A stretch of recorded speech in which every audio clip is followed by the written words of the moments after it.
Salut à tous, Pablo pour la chaîne Black Ravens. Ça va être une vidéo un peu spéciale que j'ai pas l'habitude de faire, mais je vais vous parler de ma mini-campagne de Pavillon Noir. On est présentement à peu près au milieu de la mini-campagne. On a 2 sessions de fête, puis je m'attends qu'il en reste peut-être 2 ou 3 maximum. J'ai décidé de vous parler de la campagne en tant que telle, de l'histoire, et en même temps, ceux qui veulent voir un peu le genre d'histoire que je peux faire ou de la manière que je maîtrise ou encore de l'improvisation de maître ou se tourner sur une scène des fois pour en arriver à nos fins. Je vais vous montrer ça pendant la vidéo. Je ne reviendrai pas sur le pourquoi de Pavillon Noir en tant que tel, pourquoi le système de Pavillon Noir. J'en ai déjà parlé dans une vidéo précédente. Vous aurez juste à aller retourner écouter cette vidéo-là.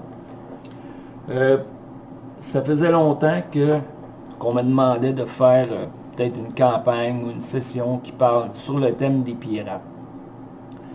Ça m'intéressait, j'avais envie de le faire, mais je voulais attendre d'avoir une idée originale, parce que oui, c'est un beau thème, les pirates, mais c'est peut-être pas aussi évident qu'on pense.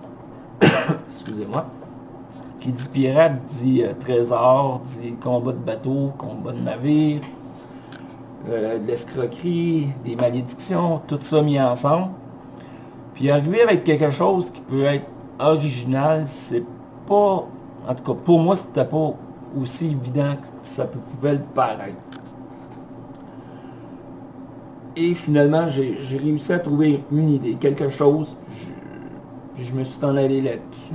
Parce que, tu sais, quand on parle de jeu de rôle, bien entendu, on veut que notre session ou que notre campagne soit à la hauteur des attentes de nos joueurs. C'est tout le temps le but visé. Puis il faut que ce soit intéressant pour tout le monde. L'idée que j'ai eue, c'est de prendre un peu, prendre l'histoire à l'envers. Il fallait que les personnages finissent avec un trésor. C'était le but, c'est le but. Mais j'ai pris ça à l'envers, j'ai mis le trésor accessible presque immédiatement.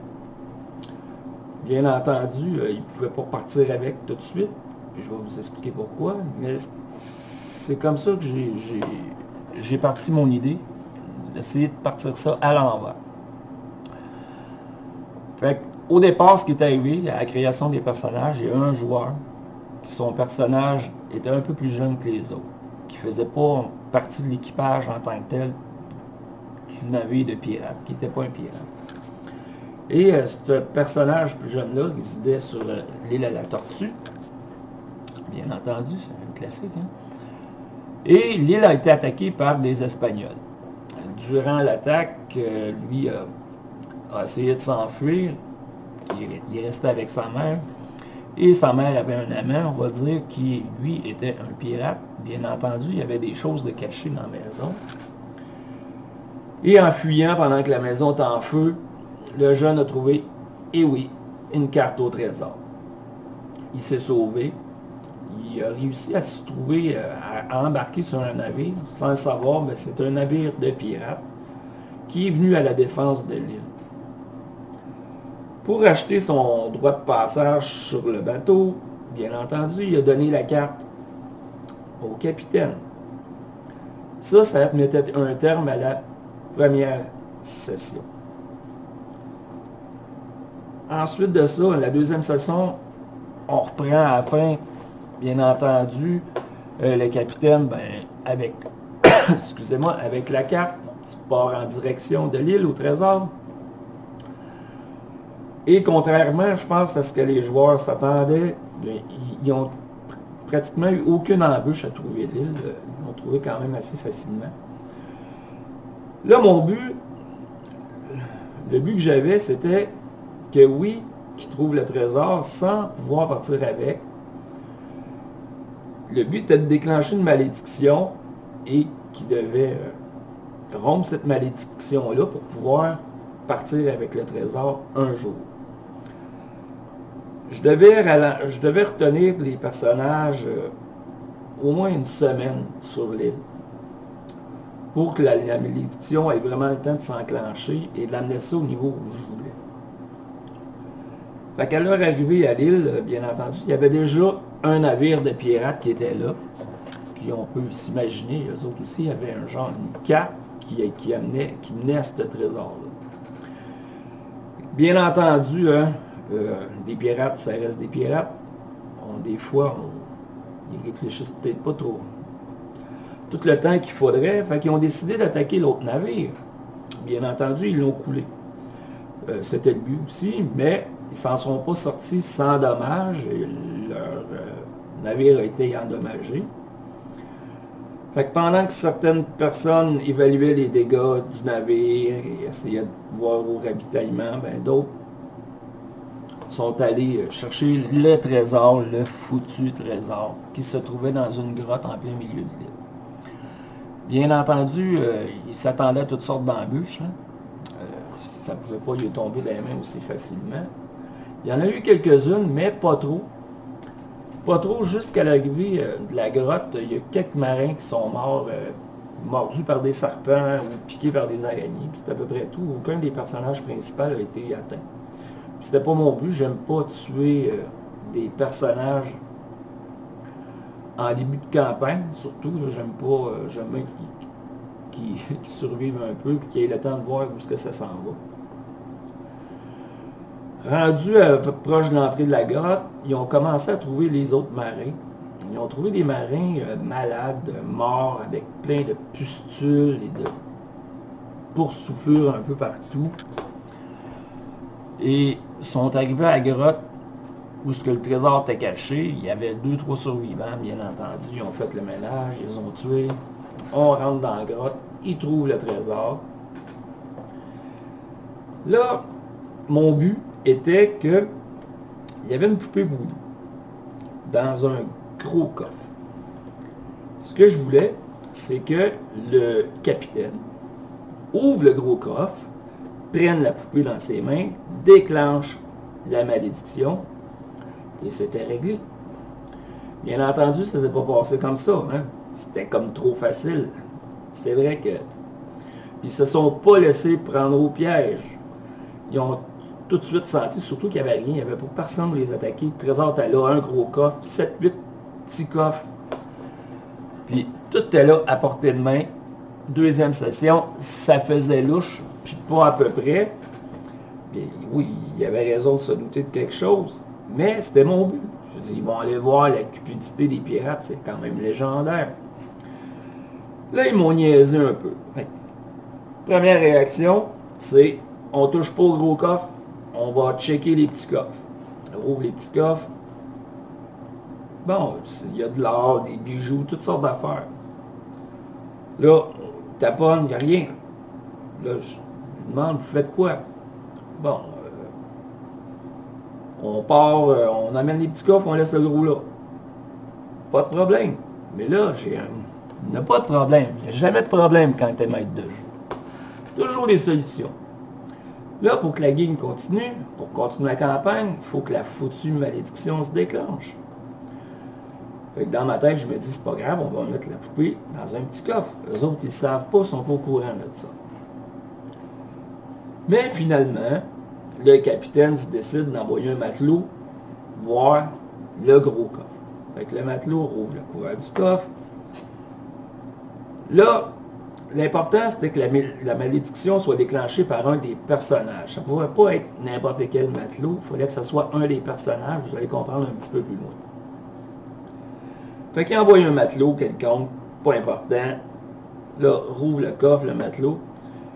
Là, pour m'aider, je vais faire un jet de perception. Très facile.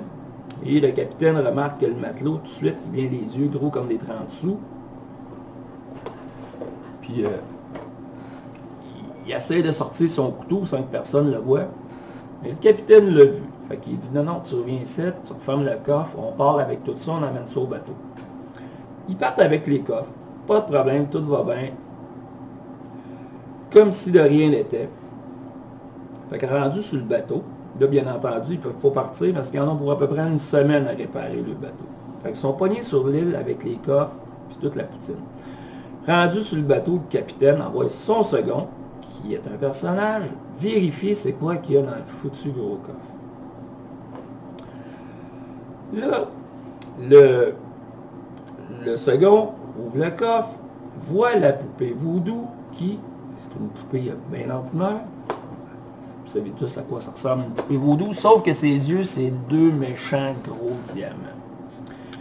Bien entendu, le capitaine, pas cave, hein?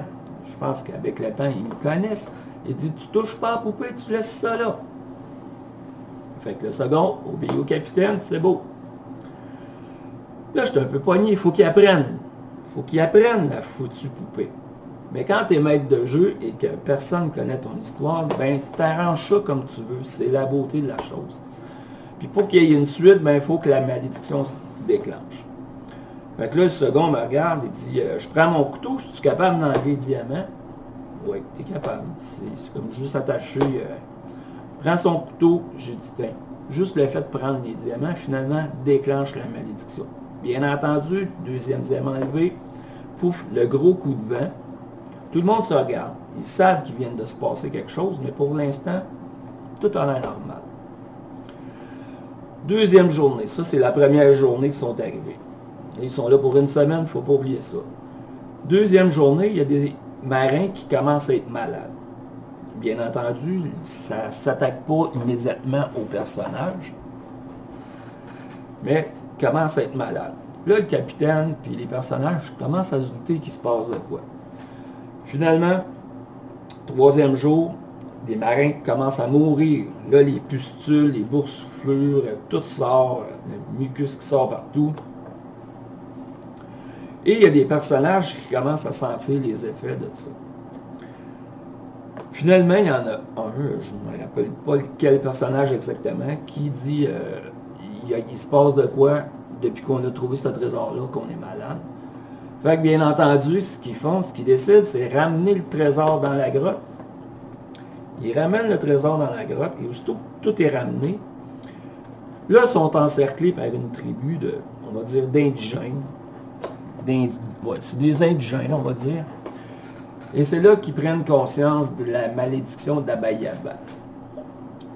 T'as comment je dirais bien ça, la matriarche du village indigène qu'ils n'ont jamais vu, qui n'ont jamais été au courant, qui se met à leur parler, puis t'as le chaman à côté qui fait ses danses, ses rituels, toutes sortes de patentes, qui ont ni queue ni tête pour eux autres. Puis elle parle. Bien entendu, dans tout le lot de marins, il y en a un qui comprend le langage et qui explique qu'ils sont victimes d'une malédiction. Et qu'ils doivent retrouver la fille, la matriarche, qui a été enlevée par des esclavagistes. Qui s'y ramènent la fille, vivante, ils vont pouvoir repartir sans aucun ennui avec le trésor, que la malédiction va être levée. Ça a l'air tout simple. Celui qui a déclenché la malédiction devient un genre de boussole humaine. Lui est capable de ressentir à peu près où se trouve la fille de la matriarche. C'est-à-dire qu'il peut dire, oh, elle est dans cette direction-là, non, elle est dans cette direction-là, oh, elle s'en va quelque part par là. C'est jamais précis, mais plus qu'il est proche, plus qu'il ressent ça fortement. Sauf que le petit hic, c'est que c'est le 5e navire qui découvre le trésor. Celui qui va ramener la fille, bien lui, va rompre la malédiction, va pouvoir partir avec le trésor, mais toutes les autres qui subissent la malédiction vont mourir dans d'atroces souffrances. Et c'est là qu'ils sont rendus, sont à la recherche de la fille de Yaba Yaba. Fait que c'est ma mini-campagne de Pavillon Noir sur le thème des pirates.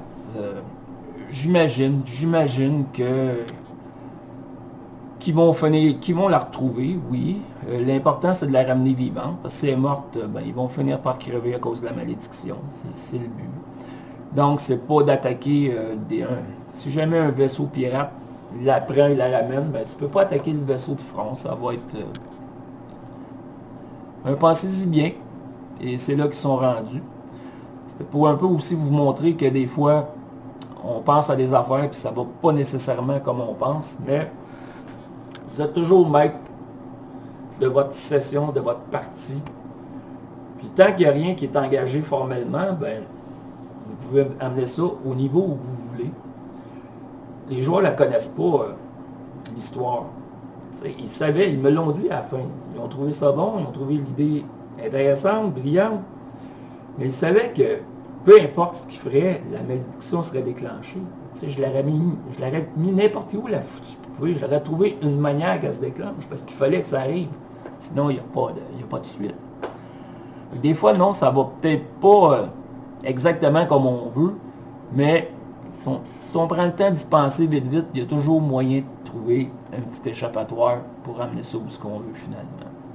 J'espère que vous avez trouvé ça intéressant. Puis je vous souhaite bonne fin de soirée. À la prochaine tout le monde. Ciao!